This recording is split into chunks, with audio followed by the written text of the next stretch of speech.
be more to say about 21 years of the Friends of Brantwood when we come to the break and to tea time.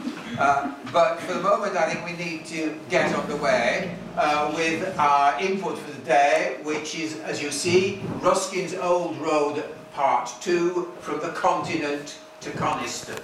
And we welcome you back, Jim Spates, a very, very old friend who needs no introduction. That's right. Long time friend. No, an old friend. No, we have old boys and old friends here. So, come in, please. Needs no introduction. Jim from Hobart William Smith Colleges, Geneva, New York, which is up the top of New York State, I suppose, and not to be confused with New York City. But Jim has entertained, instructed and informed us about matters Ruskinian on very many occasions, and it's always a great delight, Jim, to have you back. And I ask you to speak to us about Ruskin's Old Road number 2, From the Continent to Coniston. Thank you very much.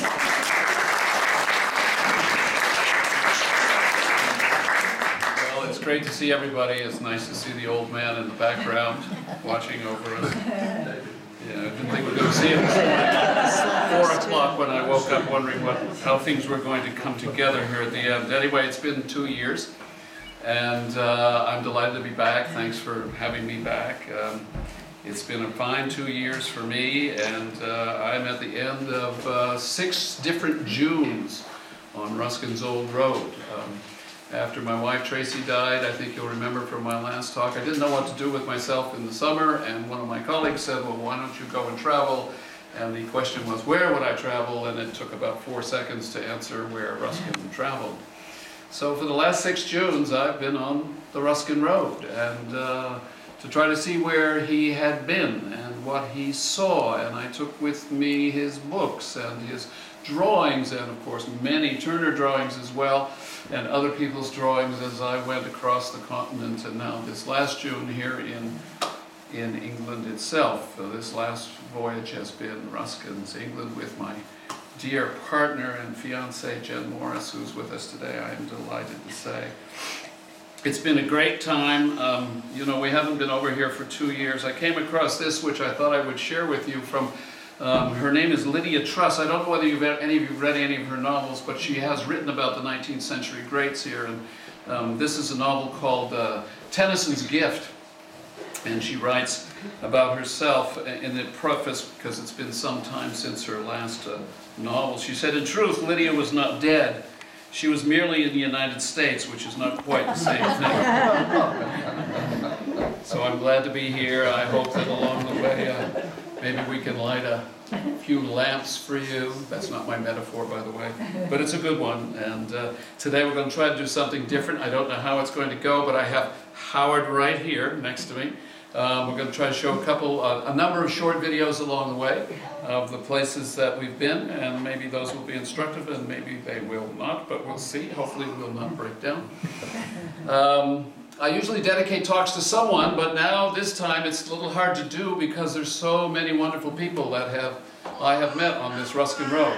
So many people who have helped me and put me up and fed me and traveled with me and put up with me when I said we have to go around the corner to find one more thing, things of that nature. So all of those folks that I have touched and who have touched me along this road, this is really for all of us. I thank you for spending your time with me and wanting to go along. Different folks at different times, different numbers at different times, but always a wonderful experience, sometimes very funny, always quite deep in terms of its learning and a special thing. So to all of you, I especially want to mention though 3 or 4 or 5 people who really did a great deal to help me.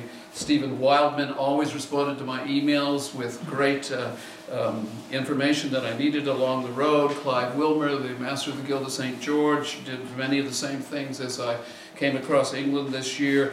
Suzanne Vardy, dear friend from Switzerland, met on the road. You heard about that a couple of years ago if you were here. Has been on the road many times. Howard and Pamela Hull, and of course my fiancée Jen Morris, who has helped all the way till about 20 minutes ago to make sure that something happened of useful today. A poem to start that I came across. Tim Rawson, one of the people I had met on the Ruskin Road and traveled with me on the Ruskin Road, got me interested in all sorts of poetry, gave me a book of W.H. Auden's poetry. And here's a poem I read not so terribly long ago, or at least part of the poem that I thought would be a nice way for us to start out. The poem is called The Old Man's Road. And here's what he writes. Through our whole landscape, ignoring God's vicar and God's ape, under their noses, unsuspected, the old man's road runs as it always has. By stiles, gates, hedge gaps it goes, over playland, woodland, cow meadows. Then through cities threads its odd way, now without gutters, a thieves' alley. It now passes green lampposts and white curb, the smart crescent of a high-end suburb. Past shrines showing a cosmological front no heretic today would be caught dead with. Unlookable for, by logic, by guess.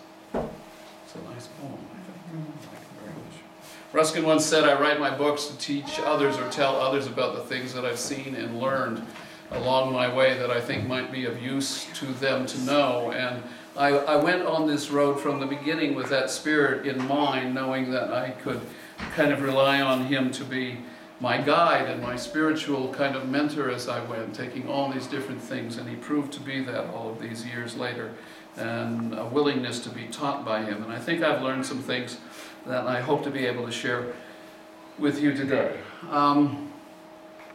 Going on the road has meant so much to me. It would be impossible for me to understand Ruskin as I do now had I not done this. He is, as you all know, one of the great prose stylists of the world, certainly of the English language. And he paints these word pictures for us, even if we don't go on the road, that makes the world come alive in all these terrific ways. And we are in awe of that. But to go and look at the thing with the book in hand or the drawing in hand and all of these different ideas flowing through your mind, trying to get at what he saw, trying to see at why he chose the metaphor, always a metaphor, almost always a metaphor, he did to help us understand the thing, has been a wonderful and an enormously valuable thing for me. He never would have achieved the greatness he did if those prose poems, as they're often called, hadn't astonished generations who didn't go on the road. But I must say, he has helped to teach me as I've gone along. I think all of you know that he taught for a time in the Working Men's College in London. And he said this to some of the men who came, and he tried to teach them to draw.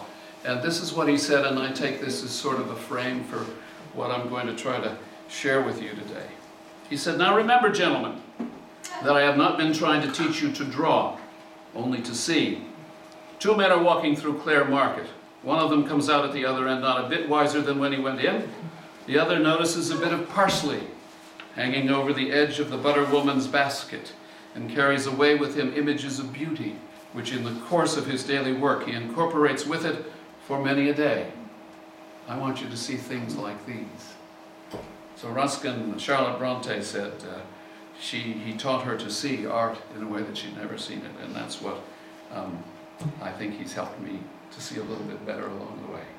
Okay, now we're going to go to the tech and see if we can make this work here. If this goes, that should change. The first part of this talk is about being on the continent and some things that we saw there in these last 2 years, Jen and I, when we were there, and then the second part will be on England itself. The last time, well, I guess I better give you a sense of where we went. This map is not a great map, but it'll give you some feeling for it. But last time we had, of course, our talk up here. We